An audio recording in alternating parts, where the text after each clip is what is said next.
a estar estudiando un tema muy interesante. Le voy a dar el nombre del tema en un momento, pero vamos a leer la palabra de Dios que se encuentra en nuestra lectura principal en el libro de Juan, capítulo 8, versículos 31 y 32. Allí la palabra de Dios nos dice que se lee en el nombre del Padre, del Hijo y del Espíritu Santo. Dijo entonces Jesús a los judíos que habían creído en él: si vosotros permaneciereis en mi palabra, seréis verdaderamente mis discípulos. El versículo 32 dice: y conoceréis la verdad, y la verdad os hará libres. O sea que Jesús dice que los que crean en él tienen que permanecer en su palabra para ser verdaderos discípulos de Jesús. Y a través de permanecer en su palabra, estudiándola, vamos a conocer la verdad, y la verdad os hará libres. Al estudiar este capítulo de Juan capítulo 8, lo entendemos cuando Jesús nos dice esto, que conoceremos la verdad y la verdad os hará libre. Están hablando acerca del pecado. Dios quiere libertar a los que están subyugados bajo el cautivo del enemigo en el pecado. Y Dios quiere es que nosotros como sus discípulos conozcamos la verdad para que podamos ser libres.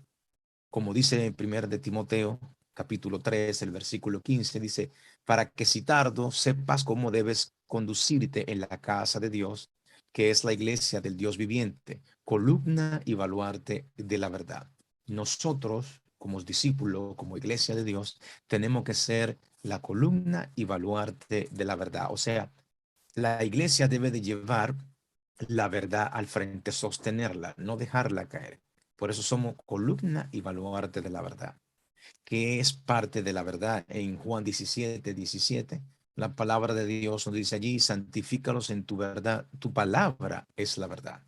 El Salmo 119, versículos 142 y 151, allí nos dice: tu justicia, justicia eterna, y tu ley, la verdad. Cercano estás tú, oh Jehová, y todos tus mandamientos son verdad. O sea que la palabra de Dios, sus mandamientos, su ley es la verdad. Su ley y sus mandamientos es la verdad, ya que sabemos que la ley de Dios es su carácter. Si la ley de Dios es su carácter y el carácter de Dios no cambia, quiere decir que la ley de Dios nunca cambia. Dios es bueno, Dios es justo, Dios es santo, Dios es verdad. Y de la misma manera, así es la ley, como ustedes ven en sus pantallas. Dios es perfecto, su ley es perfecta. Dios es espíritu, la ley es espiritual. Dios es eterno, su ley es eterna. Dios no cambia, su ley no cambia, es inmutable. Dios es amor, su ley es amor. O sea, que es perfectamente, la ley de Dios es el carácter de Dios. Por eso es que nosotros debemos llevar como iglesia, como pueblo, la ley de Dios por encima, porque somos columna y baluarte de la verdad, ya que vemos que la ley de Dios es la verdad. Quiero leerle una cita, dice lo siguiente: en el tiempo de angustia que vendrá inmediatamente antes de la venida de Cristo, escuchen bien, antes de que Cristo venga, los justos serán resguardados por el ministerio de los santos ángeles. O sea que los que guardan la ley de Dios y cumple con los requisitos que Dios pide que hagamos por amor a Él, seremos guardados, seremos protegidos por los santos ángeles.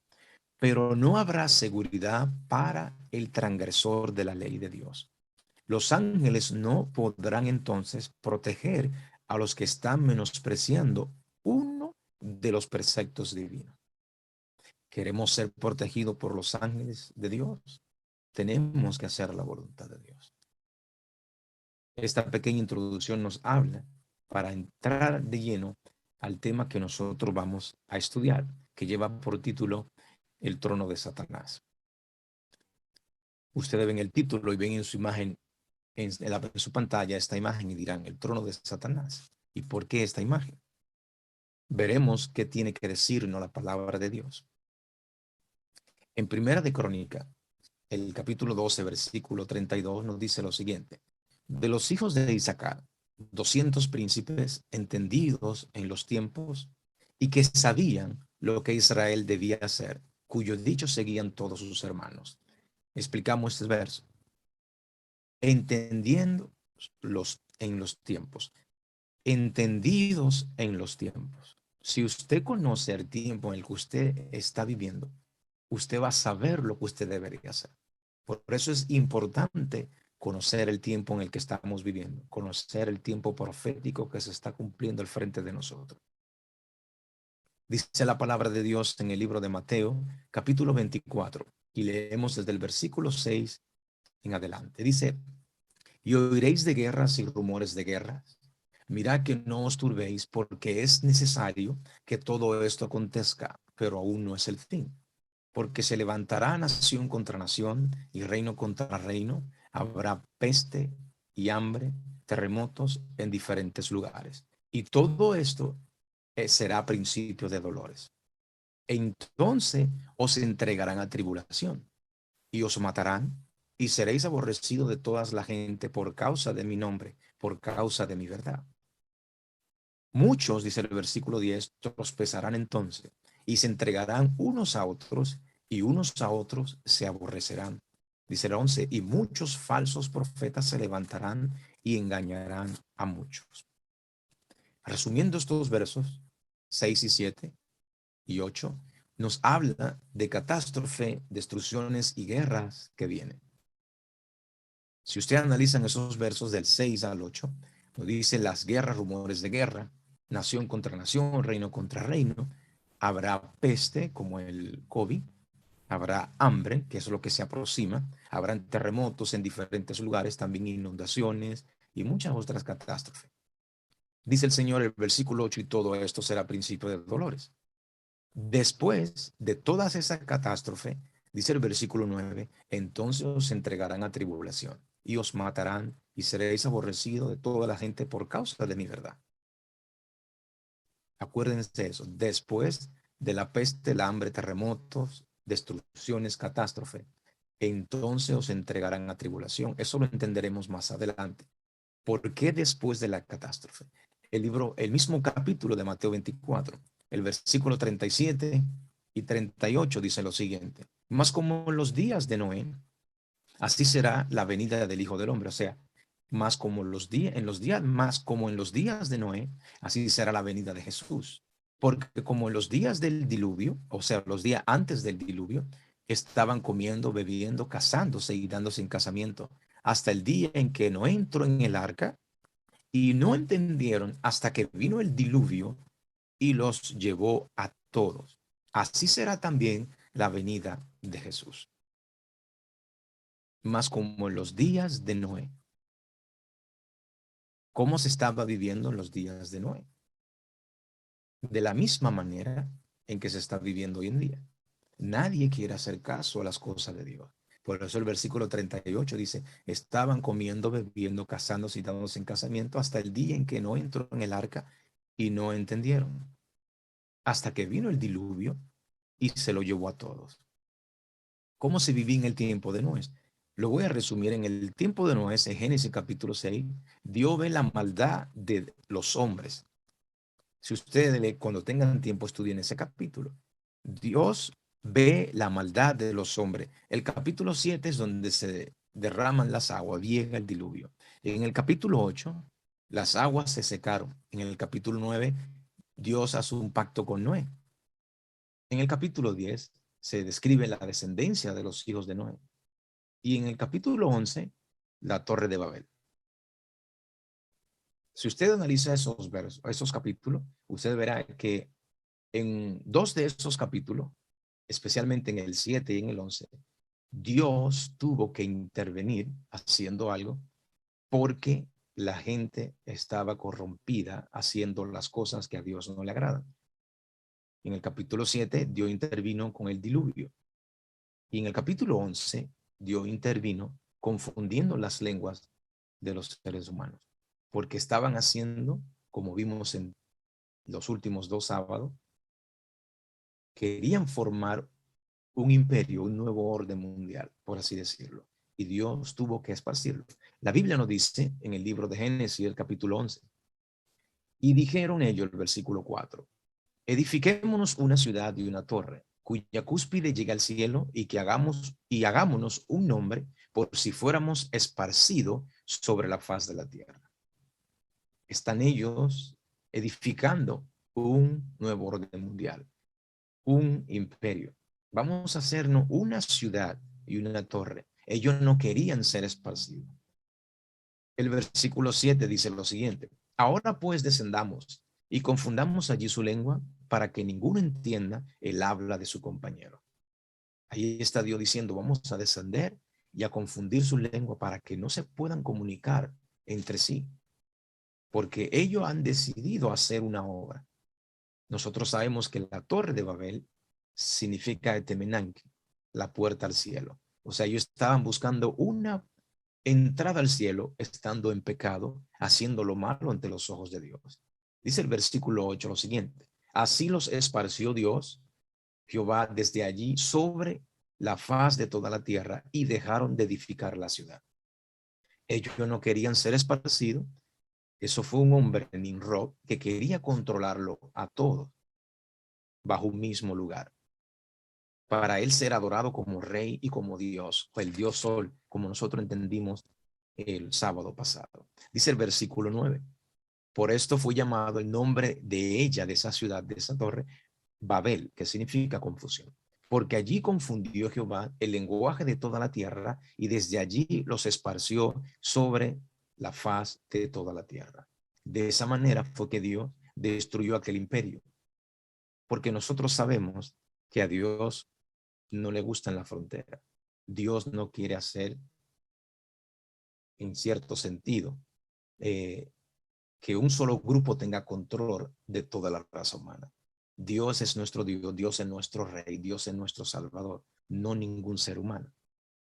Si analizamos esto, después del diluvio, Nimrod quiso hacer un nuevo orden mundial. O sea, como leímos en Mateo 24, que después de las pestes, de las destrucciones y catástrofes, se iban a levantar falsos profetas para engañar a la nación. Después de la destrucción, vino Nimrod queriendo subyugarlos a todos y reunirlo en un nuevo orden mundial después de una catástrofe. En esta noticia le leo solamente el título de la noticia. Dice: el Papa Francisco pide un nuevo orden mundial después de la pandemia. Mateo 24:7 decía que vendrán peste, como el COVID, como la pandemia del COVID-19. Y el Papa Francisco, así como hizo Nimrod, está pidiendo un nuevo orden mundial. ¿Cómo se basará este nuevo orden mundial? Dice: podemos curar la injusticia construyendo un nuevo orden mundial basado en la solidaridad, o sea, que todos estemos juntos, que todos estemos en común de acuerdo. Esta otra noticia dice lo siguiente: nosotros en la gran arca debemos prestar atención a las advertencias del Papa sobre el medio ambiente. Sabemos, relatando los de Génesis y el diluvio, nunca había llovido y sucedió algo en el clima. Empezó a llover y todo el mundo quedó sorprendido y no entendieron hasta que vino el diluvio y se lo llevó a todo. Algo en el clima sucedió. Y esta noticia dice: nosotros en el gran arca debemos prestar atención a las advertencias del Papa sobre el medio ambiente. En cierto sentido, queriendo decir que el Papa en cierto sentido viene siendo Noé y él está dirigiendo la gran arca y tienen que poner la atención a lo que él dice. Sigue diciendo la noticia: deberíamos ver la encíclica refiriéndose a Laudato Si como un mensaje de esperanza. Podemos abordar el cambio climático de manera efectiva, y al hacerlo mejoraremos la vida de todas las personas en las generaciones actuales y futuras. Todos viajamos juntos en una gran arca. Los de los camarotes de primera clase no permanecerán secos por mucho tiempo, ya que la marea sube por las cubiertas inferiores. ¿A dónde quieren llevarnos? A que sigamos los mandatos de Francisco con relación al cambio climático y otras cosas. Esta otra noticia, sino un Twitter, donde allí nos dice: en el primer día de la reunión de los gobiernos del 2022. No tardó menos de 30 segundos en la introducción cuando surgió el título. El título de esta sesión: ¿estamos listos para un nuevo orden mundial? Eso fue la reunión que sucedió el mes pasado, el 29 al 30, al 31. Y el tópico principal era que si estamos preparados para un nuevo orden mundial. ¿Y quién será el líder? ¿Quién pondrá su trono en ese lugar para reinar? Por eso es que el título se llama El trono de Satanás. El libro de Lucas, capítulo 10, versículo 18, allí nos dice la palabra de Dios. Y les dijo Jesús: yo veía a Satanás caer del cielo como un rayo. Nosotros sabemos que en el libro de Apocalipsis hubo una gran guerra en el capítulo 12 y Satanás y sus ángeles fueron expulsados. Pero leamos lo que dice Isaías capítulo 14. Allí nos dice lo siguiente: ¿cómo caíste del cielo, oh lucero, hijo de la mañana? ¿Cortado fuiste por tierra? Tú que debilitabas a las naciones, tú que decías en tu corazón: subiré al cielo, en lo alto, junto a las estrellas de Dios levantaré mi trono. O sea, que Lucifer tiene un trono. Recordando el nombre del título que es de lo que estamos estudiando: el trono de Satanás. Tú que decías en tu corazón: subiré al cielo, en lo alto, junto a las estrellas de Dios, levantaré mi trono, y en el monte del testimonio me sentaré, y a los lados del norte, dice el versículo 14, sobre las alturas de las nubes subiré y seré semejante al Altísimo, queriéndose hacer igual a Dios. O sea, quería recibir la adoración que solamente a Dios le pertenece. Pero allí vemos que Lucifer tiene un trono. Quiere decir que Lucifer tiene un reino. Mateo 12, versículos 22 y 28 nos dice lo siguiente. Entonces fue traído a él, o sea, a Jesús, un endemoniado, ciego y mudo, y le sanó de tal manera que el ciego y mudo veía y hablaba. Y toda la gente estaba atónita y decían: ¿será este aquel hijo de David? Mas los fariseos, al oírlo, decían: este no echa fuera los demonios, sino por Belzebú, príncipe de los demonios. Sabiendo Jesús los pensamientos de ellos, les dijo: todo reino dividido contra sí mismo es asolado, y toda ciudad o casa dividida contra sí misma no permanecerá. Y si Satanás, versículo 26, echa fuera a Satanás, ¿cómo contra sí mismo, perdón, está dividido? ¿Cómo pues permanecerá su reino? Versículo 27 y 28 dicen: y si yo echo fuera los demonios por Belzebú, ¿por quiénes los echan vuestros hijos? Por tanto, ellos serán vuestros jueces. Pero si por el Espíritu de Dios echo fuera los demonios, ciertamente ha llegado a vosotros el reino de Dios. Si usted lee el versículo 26 y el 28, se da cuenta que Jesús está diciendo que Satanás tiene un reino y que Dios tiene un reino. Hay dos reinos. Por eso es que vimos que Isaías 14 decía que Satanás piensa poner su trono al norte. Apocalipsis, capítulo 13, nos dice lo siguiente, el versículo 1. Me paré sobre la arena del mar y vi subir del mar una bestia que tenía 7 cabezas y 10 cuernos, y en sus cuernos 10 diademas, y sobre su cabeza un nombre blasfemio. Versículo 2. Y la bestia que vi era semejante a un leopardo, y sus pies como de oso, y su boca como boca de león. Y el dragón, que es Satanás, le dio su poder, su trono y gran autoridad. ¿Qué es el mar? Y vi subir de la arena del mar a una bestia, y el dragón le dio su poder y su trono. Apocalipsis 17, el versículo 1 dice: vino entonces uno de los 7 ángeles que tenía las 7 copas y habló conmigo diciendo: ven acá y te mostraré la sentencia contra la gran ramera, la que está sentada sobre muchas aguas, sobre los mares. Está hablando de una ramera, de una mujer, en términos proféticos de una iglesia que está sentada sobre muchas aguas. El versículo 15 del mismo capítulo dice: me dijo también: las aguas que ha visto donde La ramera se sienta, son pueblos, muchedumbres, naciones y lengua. Y dice el versículo 18, y la mujer, la iglesia que ha visto, es la gran ciudad que reina sobre los reyes de la tierra. Si esta mujer, esta iglesia, es la gran ramera que reina sobre los reyes de la tierra, quiere decir que está sentada en un trono. Entonces, el dragón fue quien le dio su poder y su trono. Apocalipsis 12, el versículo 9 dice, y fue lanzado fuera el gran dragón, la serpiente antigua que se llama Diablo y Satanás, el cual engaña al mundo entero, fue arrojado a la tierra y sus ángeles fueron arrojados con él.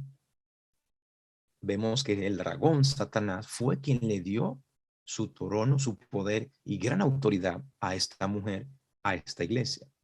También el dragón, en segundo sentido, en Ezequiel 29:3 dice, habla y di así, ha dicho Jehová el Señor. He aquí yo estoy contra ti, Faraón, rey de Egipto, el gran dragón. También los reyes de esta tierra simbolizan al gran dragón, porque Satanás es que controla a los reyes de esta tierra. Apocalipsis capítulo 2 nos dice lo siguiente, versículo 12.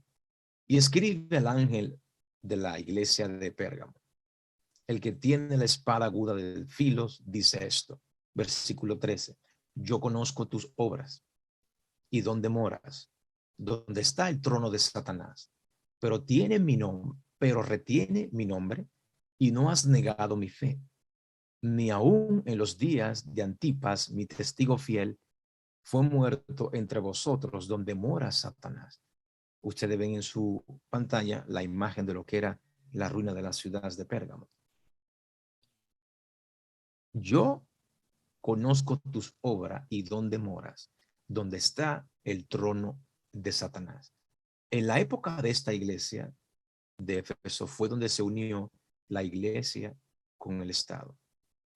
La iglesia de Pérgamo representaba la época en la que la iglesia cristiana se unió con el Estado de Roma bajo los emperadores Constantino en el 313 después de Cristo y Teodosio en el 380 después de Cristo. Nosotros vemos que en el 313 el emperador Constantino promulgó el edicto de Milán, por lo que se reconocía oficialmente al cristianismo, se proclamaba la seguridad del culto y se concedía a las comunidades cristianas la consideración de personas jurídicas. Es por eso que durante la época de Pérgamo estaba en pleno desarrollo el establecimiento del papado del Vaticano, conocido en la Biblia como el hombre de pecado. Dice esta cita, cuando la iglesia primitiva se corrompió, al apartarse de la sencillez del evangelio y al aceptar costumbres y ritos paganos, perdió el espíritu y el poder de Dios. Y para dominar la conciencia del pueblo y de la gente, buscó el apoyo del poder civil, o sea, del gobierno. Y el resultado fue el papado. Cuando la iglesia primitiva perdió el poder de Dios, buscó el poder del gobierno, del poder civil. Y el resultado fue lo que nosotros conocemos hoy como lo que es el papado. Es decir, una iglesia que dominaba el poder del Estado y se servía de él para promover sus propios fines y especialmente para extirpar a la herejía. Fue la apostasía lo que indujo a la iglesia primitiva a buscar la ayuda del gobierno civil, y esto preparó el camino para el desarrollo del papado, simbolizado por la bestia. Pablo lo predijo al anunciar que vendría la apostasía y sería revelado el hombre de pecado. De modo que la apostasía en la iglesia preparará el camino para la imagen de la bestia. En la época de la iglesia de Pérgamo, se estableció junto al trono de Satanás. Jesucristo dice que se acerca de Pérgamo, yo conozco tus obras y donde moras, donde está el trono de Satanás, como leímos anteriormente. Así que Satanás tiene un trono aquí en la tierra, desde el cual gobierna. Sabemos que Satanás también se llama el diablo. Para entender este versículo muy revelante, hay que conocer algunos detalles de la historia de esta gran ciudad. En el año 113 antes de Cristo, el rey Afímero Atolo III legó en su testamento el reino de Pérgamo al pueblo romano.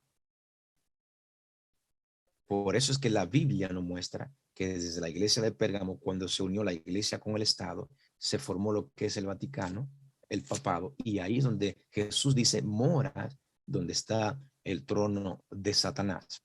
Fue lamentablemente en el trono de Roma, de Satanás, o sea, Roma, donde se corrompió la doctrina de Cristo, una vez que la iglesia se unió con el pagano imperio de Roma y comenzó a observar su paganismo como una esponja seca. Es aquí donde obró el misterio de iniquidad. La unión de la iglesia y el Estado en aquel entonces formó lo que es el papado. Y hoy en día, cuando se una la iglesia y el Estado otra vez, eso es lo que formará la imagen. Esta noticia dice lo siguiente. El Papa pide un nuevo orden económico y critica el capitalismo. Si él quiere hacer un nuevo orden mundial, también tiene que controlar la economía para que entonces así se cumpla lo que dice Apocalipsis 13, donde no podrán comprar ni vender si no tienen la marca de la bestia. Esta otra noticia dice lo siguiente. Khrushchev les dice a los líderes globales que colaboren para la gobernanza mundial. O sea, están planeando un nuevo orden mundial que solamente haga un solo gobierno. Sigue diciendo, ha llegado el momento de que los gobiernos del mundo se unan y aborden problemas globales como el cambio climático. Nosotros sabemos quién es que está empujando el cambio climático. ¿Qué hay detrás del cambio climático? Esta otra noticia dice lo siguiente. Papa Francisco, la guerra en Ucrania refleja la impotencia de las organizaciones de las Naciones Unidas. ¿Qué está queriendo decir? Que todas las naciones son impotentes, no tienen la fuerza, no tienen el poder para acabar con la guerra que está sucediendo en Ucrania. ¿Y quién tiene el poder para hacerlo según él? ¿O qué está queriendo proyectar? Él está queriendo proyectar que él es el único que tiene el poder para calmar esa guerra. Esta otra noticia dice, el Papa Francisco lamenta la impotencia de las Naciones Unidas para detener la guerra en Ucrania. Ustedes no pueden, está queriendo decir, denme el poder a mí y yo lo voy a hacer. Eso es el cumplimiento de Apocalipsis 17, donde nos dice el versículo 12. Y los 10 cuernos que has visto son 10 reyes. Los reyes de la tierra le tendrán que dar el poder a él para que él pueda tener el control sobre todas las cosas. Sobre el gobierno civil, sobre el poder civil, sobre el poder religioso. Dice el versículo 12, y los 10 cuernos que ha visto son 10 reyes que aún no han recibido reino, pero por una hora recibirán autoridad como reyes juntamente con la bestia, con la mujer, con la iglesia. Versículo 13 dice, estos tienen un mismo propósito y entregarán su poder y su autoridad a la bestia. Eso es lo mismo que hizo Satanás, el dragón. Y el dragón le dio su poder y su gran autoridad a la mujer, a la iglesia, a la bestia. Y sabemos que el dragón que simboliza a Satanás también simboliza a los reyes de la tierra. Estos reyes tienen un mismo propósito y entregarán su poder y su autoridad a la bestia. El versículo 18 dice, y la mujer, la iglesia que ha visto, es la gran ciudad que reina sobre los reyes de la tierra. Y vemos cómo los líderes del mundo están llamando a los reyes y a los presidentes, a los gobiernos de este mundo, como quien dice a someterse a lo que está diciendo el papado. El papa le está llamando impotente. Ustedes no tienen la fuerza para terminar con esta guerra.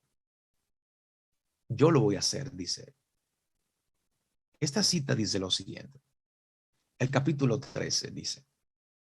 El capítulo 13, del 1 al 10 de Apocalipsis, se describe otra bestia, parecida a un leopardo, a la cual el dragón dio su poder y su trono y gran autoridad. Este símbolo, como lo han creído la mayoría de los protestantes, representa al papado, el cual heredó el poder y la autoridad del antiguo imperio de Roma. y le fue dada autoridad sobre toda tribu, pueblo, lengua y nación. Esta profecía, que es casi la misma de la descripción del cuerno pequeño de Daniel 7, se refiere sin duda alguna al papado. Esta otra cita dice lo siguiente: los herulos, godos y vándalos que conquistaron a Roma abrazaron la fe ariana y se convirtieron en enemigos de la Iglesia Católica. Fue especialmente con el propósito de exterminar esta herejía que Justiniano, el emperador de aquel entonces, decretó que el Papa fuera la cabeza de la Iglesia y el corrector de los herejes. El hombre de pecado fue elevado a su trono presuntuoso por la derrota de los godos arianos, quienes entonces tenían posesión de Roma en el año 538. Entendemos esta cita. Cuando Justiniano vio que los tres poderes, los cerulos, godos y vándalos, se pusieron en enemigos de la fe católica, Justiniano el emperador le dio el poder al Papa para que así pudiera el Papa perseguir a los que no creían sus doctrinas y sus tradiciones. Y entonces el Papa, por el poder que le dio Justiniano, persiguió a estos tres reyes y lo destruyó. Estos son los tres cuernos que fueron desarraigados por el cuerno pequeño, por el papado. Y vemos que siempre que la iglesia adquiere el poder civil, viene la persecución, como dice esta cita. Dice, siempre que la iglesia alcanzó el poder civil, lo empleó para castigar a los que no admitan todas sus doctrinas. Las iglesias protestantes que siguieron las huellas de Roma, al aliarse con los poderes mundanos, manifestaron el mismo deseo de restringir la libertad de conciencia. Eso es lo que viene. La persecución viene. Dice esta otra cita lo siguiente. Esta noticia, perdón. Seamos honestos, la enseñanza católica no siempre prohíbe la pena de muerte. La enseñanza católica no siempre prohíbe la pena de muerte. Como dijo Papa Pío XII, está reservado, pues, el poder público privar al condenado del beneficio de la vida en expiación, de su culpa, cuando ya por su delito sea privado del derecho de la vida. Está queriendo decir, sigamos leyendo. Tercero, la pena de la muerte a veces puede apoyar el bien común. La pena de muerte a veces puede apoyar el bien común. Santo Tomás de Aquino señala este punto. Por lo tanto, dice, si un hombre es peligroso e infeccioso para la comunidad a causa de algún pecado, es loable y ventajoso que sea asesinado para asegurar el bien común. Le repito eso. Santo Tomás de Aquino señala este punto de lo que decía el Papa Pío XII. Por lo tanto, si un hombre es peligroso e infeccioso para la comunidad a causa de algún pecado, es loable y ventajoso que sea asesinado para salvar el bien común. ¿A qué le acuerda esto? Esto a mí me recordó lo que sucedió con Jesús. En Juan capítulo 11, el versículo 49 y 50 dice lo siguiente. Entonces Caifás, sumo sacerdote, acuérdense que los papas y padres son sumos sacerdotes. Entonces Caifás, uno de ellos, sumo sacerdote aquel año, les dijo, vosotros no sabéis nada, ni pensáis qué nos conviene, cuál es el buen común. ¿Qué nos conviene que un hombre muera, o sea, que diera muerte a Jesús por el pueblo, y no que toda la nación perezca? Eso lo podremos poner a nuestros tiempos. Si nosotros somos un peligro, una infección para ello, por predicar y enseñar la verdad, seremos perseguidos de la misma manera. Dirán ellos, es mejor que esta persona muera y no que toda la nación perezca. Eso es el bien común. Esa es la pena de muerte que piensan ellos que no siempre debe ser prohibida, que debe utilizarse cuando ellos piensan que hay un hombre o una mujer que es un peligro para la nación. Así pensaron en aquel entonces de Jesús los sumos sacerdotes. No sabéis nada, ni pensáis que nos conviene que un hombre muera por el pueblo, y no que toda la nación perezca. De la misma manera como persiguieron a Jesús, seremos nosotros perseguidos, como dice este versículo de Apocalipsis 12:17. Entonces el dragón se llenó de ira contra la mujer y se fue a hacer guerra contra el resto de la descendencia de ella, los que guardan los mandamientos de Dios y tienen el testimonio de Jesucristo. Los que guardan los mandamientos de Dios son los que van a ser perseguidos. El que no guarde los mandamientos de Dios no va a ser perseguido por este poder, pero van a ser perseguidos por Dios luego, en cierto sentido, porque el que no guarda los mandamientos de Dios no puede entrar al reino de los cielos.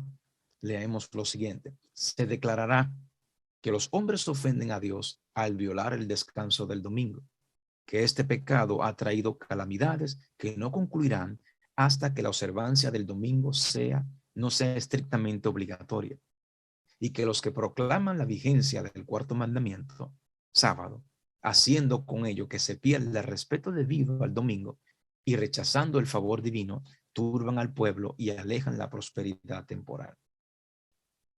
Eso es lo que se dirá en contra de nosotros. En el tiempo mismo en que vivimos, el Señor ha llamado a su pueblo y le ha llamado a exponer la maldad del hombre de pecado, que ha hecho de la ley del domingo un poder distintivo, que ha pensado cambiar los tiempos y la ley de Dios, y ha oprimido al pueblo de Dios, que se mantiene firme para honrarlo y guardar el único verdadero día de reposo, el sábado de la creación, como santo para el Señor. Hay que obedecer a Dios. La iglesia de Dios tiene que llevar el carácter de Dios, y vimos que el carácter de Dios es su ley.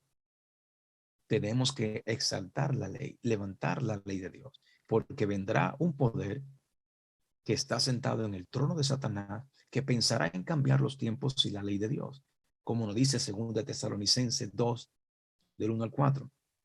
Pero con respecto a la venida de nuestro Señor Jesucristo y nuestra reunión con Él, os rogamos, hermanos, que no os dejéis mover fácilmente de vuestro modo de pensar, ni os conturbéis ni por espíritu, ni por palabra, ni por carta como si fuera nuestra, en el sentido de que el día del Señor está cerca. Nadie os engañe en ninguna manera, porque no vendrá Jesús sin que antes venga la apostasía y se manifieste el hombre de pecado, el hijo de perdición, el cual se opone y se levanta contra Dios.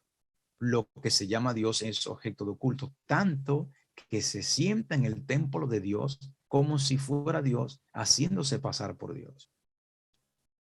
Le leo ese versículo nuevamente: el cual se opone y se levanta contra todo lo que se llama Dios o es objeto de culto, tanto que se sienta en el templo de Dios como Dios, haciéndose pasar por Dios.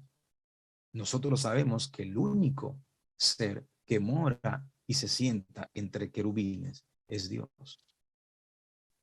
Dice Isaías 37:16, Jehová de los ejércitos, Dios de Israel, que moras entre los querubines. Solo tú eres Dios, y todos los reinos de la tierra que tú hiciste, el cielo y la tierra. Todos es de Él, todo es de Él, todo le pertenece a Él. Y Él es el único que está sentado entre los querubines, está su trono blanco de poder. Y si usted analiza lo que dice ahí en 2 Tesalonicenses 2:4, que hay un poder aquí en la tierra que ha recibido un trono, pero no el de Dios, el cual se opone y se levanta contra todo lo que se llama Dios o es objeto de culto, tanto que se sienta en el templo de Dios como Dios, haciéndose pasar por Dios. El trono de Satanás. Conoce el tiempo en el que estamos viviendo. Ya mismo todos los reyes de la tierra le darán su poder a la bestia, y la bestia utilizará ese poder para perseguir a los verdaderos hijos de Dios, los que guardan los mandamientos de Dios y tienen la fe de Jesús. ¿Conoces el tiempo en el que está viviendo? La palabra de Dios nos dice que es mejor obedecer a Dios antes que a los hombres. En pocas palabras, es mejor obedecer los mandamientos de Dios antes que los mandamientos de los hombres. En Romanos 13, del 11 al 14 dice, y esto conociendo el tiempo, que ya es hora de levantarnos del sueño, porque ahora está más cerca de nosotros nuestra salvación que cuando creíamos. La noche está avanzada y se acerca el día. Desechemos pues las obras de las tinieblas y vistámonos las armas de la luz. Andemos como de día, honestamente, no en glotonerías ni borracheras, no en lujurias ni lascivia, no en contiendas ni envidia, sino vestido del Señor Jesucristo, y no proveáis para los deseos de la carne. Mi queridos hermanos, el tiempo está casi agotado. ¿Reflejamos el carácter de Jesús o reflejamos el carácter de la bestia? Ya que los reinos de la tierra serán puestos al servicio del hombre de pecado, y él utilizará ese poder para perseguir a los hijos de Dios. Pero sabemos que los que sean fiel hasta la muerte, recibiremos la corona de la vida. Recordemos, creer en Dios y creerle a Dios son dos cosas diferentes. Aquí le creemos. Dios le guarde, mis apreciados hermanos. Maranata, Cristo viene pronto. Bendiciones.